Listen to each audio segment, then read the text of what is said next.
Hello students, इस video में हम आपके लिए लेकर आए हैं बीएससी फाइनल ईयर केमिस्ट्री के पेपर नंबर 2 इनऑर्गेनिक केमिस्ट्री की यूनिट नंबर 1 का बहुत ही इंपॉर्टेंट टॉपिक सिलिकॉन्स का वर्गीकरण। ये वाला टॉपिक बहुत ही इजी है क्योंकि यहाँ पर हमें केवल सिलिकॉन कितने टाइप के होते हैं उसके बारे में देखना है। इसके पहले वाली वीडियो में हमने सिलिकॉन क्या होते हैं और सिलिकॉन बनाने की कौन कौन सी विधियाँ होती है वो हमने देख लिया है। तो स्टार्ट करते हैं सिलिकॉन्स के वर्गीकरण का इम्पॉर्टेंट टॉपिक है हमारा सिलिकॉन्स का वर्गीकरण। सिलिकॉन की प्रकृति यानी सिलिकॉन का नेचर एल्किल समूहों, श्रृंखला की लंबाई, संरचना पर निर्भर करता है।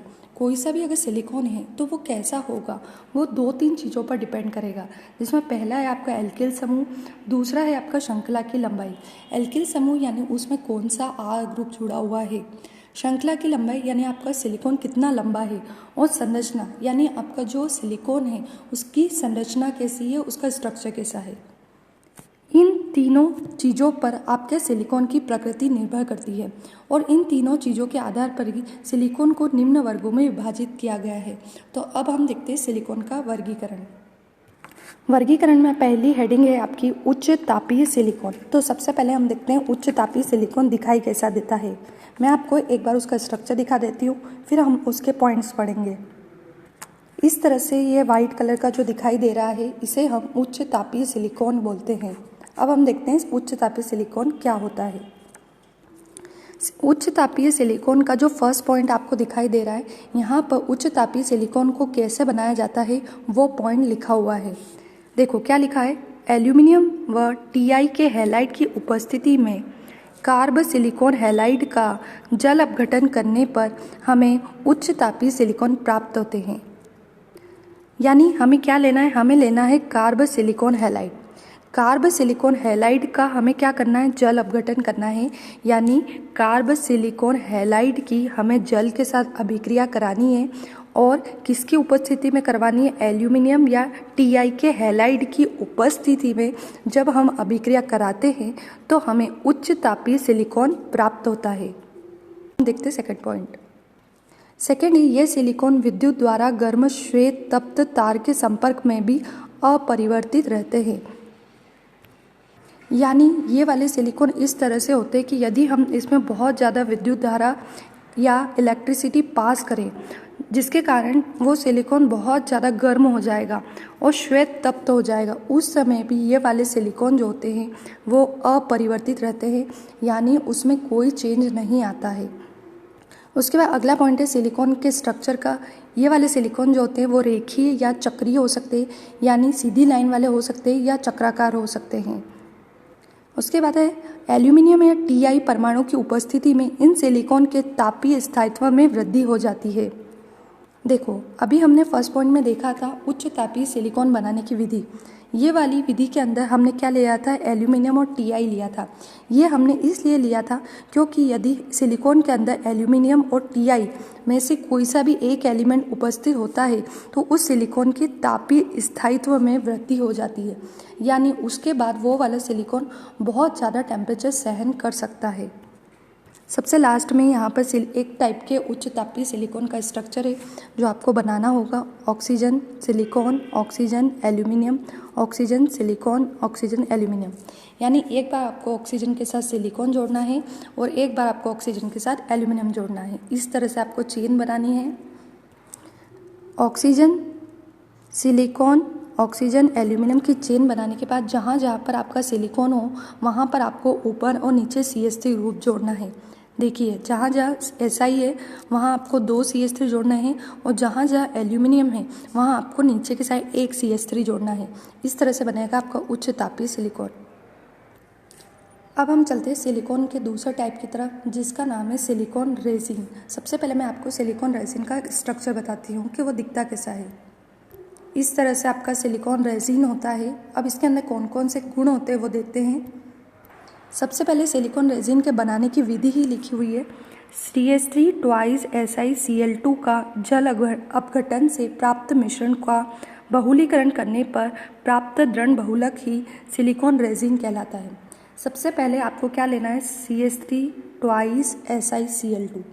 इसकी अभिक्रिया करवानी है आपको किसके साथ? वाटर के साथ, यानी हमको इस कंपाउंड का, इस यौगिक का जल अपघटन करना है। आपको इससे क्या मिलेगा? एक मिश्रण मिलेगा।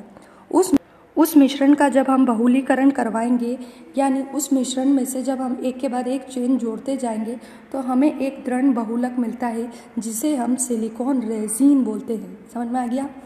आपको क्या लेना है? CaC2SiCl2, उसका जल अपघटन यानी जल के साथ अभिक्रिया करवाओगे, एक मिश्रण मिलेगा जिसका आपको बहुलीकरण करना है।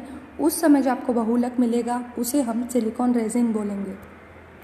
उसके बाद अगला पॉइंट है सिलिकॉन रेजिन अनेक प्रकार के होते हैं। नाम लिखना आपको सिलिकॉन रेजिन का, जैसे लेपन रेजिन, लेमिनेटिंग रेजिन, मुक्त रेजिन, जल प्रतिकर्षक रेजिन आदि। इतने टाइप के सिलिकॉन रेजिन होते हैं। अगला पॉइंट है उच्च गुणवत्ता प्राप्त करने के लिए रेजिन को ऊष्मा उपचार दिया जाता है। यानी अगर हमें रेजिन को बहुत अच्छा बनाना है तो उसे हम गर्म करके और अच्छी क्वालिटी में बदल सकते हैं। तो ये था हमारा सिलिकॉन रेजिन। अगला हमारा टाइप है सिलिकॉन द्रव या तेल। तो सबसे पहले स्ट्रक्चर देख लेते हैं, सिलिकॉन द्रव या तेल कैसा दिखता है। इस तरह से आपका सिलिकॉन द्रव या तेल होता है। यह तेल जैसा दिखाई देता है, इसलिए इसे हम सिलिकॉन द्रव या तेल बोलते हैं। अब हम देखते हैं सिलिकॉन द्रव या तेल की प्रॉपर्टीज। पहला लिखा है सिलिकॉन तरल समान अनुपात में रेखीय तथा चक्रीय बहुलकों का मिश्रण होता है। सिलिकॉन तरल के अंदर दो प्रकार के सिलिकॉन होते हैं, एक होता है सिलिकॉन रेखीय और दूसरा होता है सिलिकॉन चक्रीय। जब दो टाइप के सिलिकॉन को मिलाया जाता है, रेखीय टाइप और चक्रीय टाइप, तो उस समय सिलिकॉन द्रव या तेल बनता है।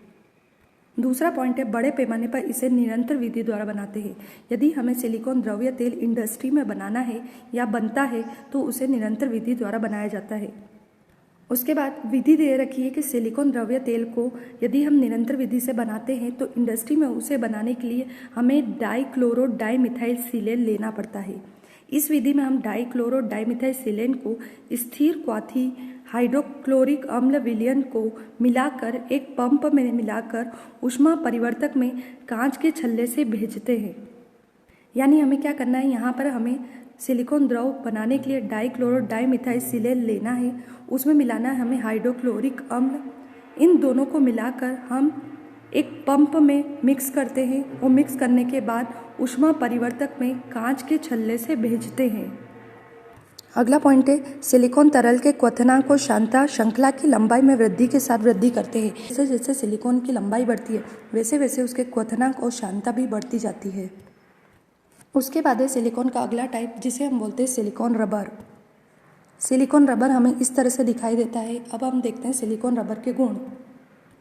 पहला पॉइंट है सिलिकॉन रबर लंबी श्रृंखला वाले वे बहुलक होते हैं जिनकी श्रृंखलाओं के मध्य कुछ जाल बंधन होती है। सिलिकॉन रबर एक लंबी श्रृंखला वाले बहुलक होते हैं, यानी इसकी श्रृंखला काफ़ी लंबी लंबी होती है और उन श्रृंखलाओं के बीच में जाल बंधन पाया जाता है।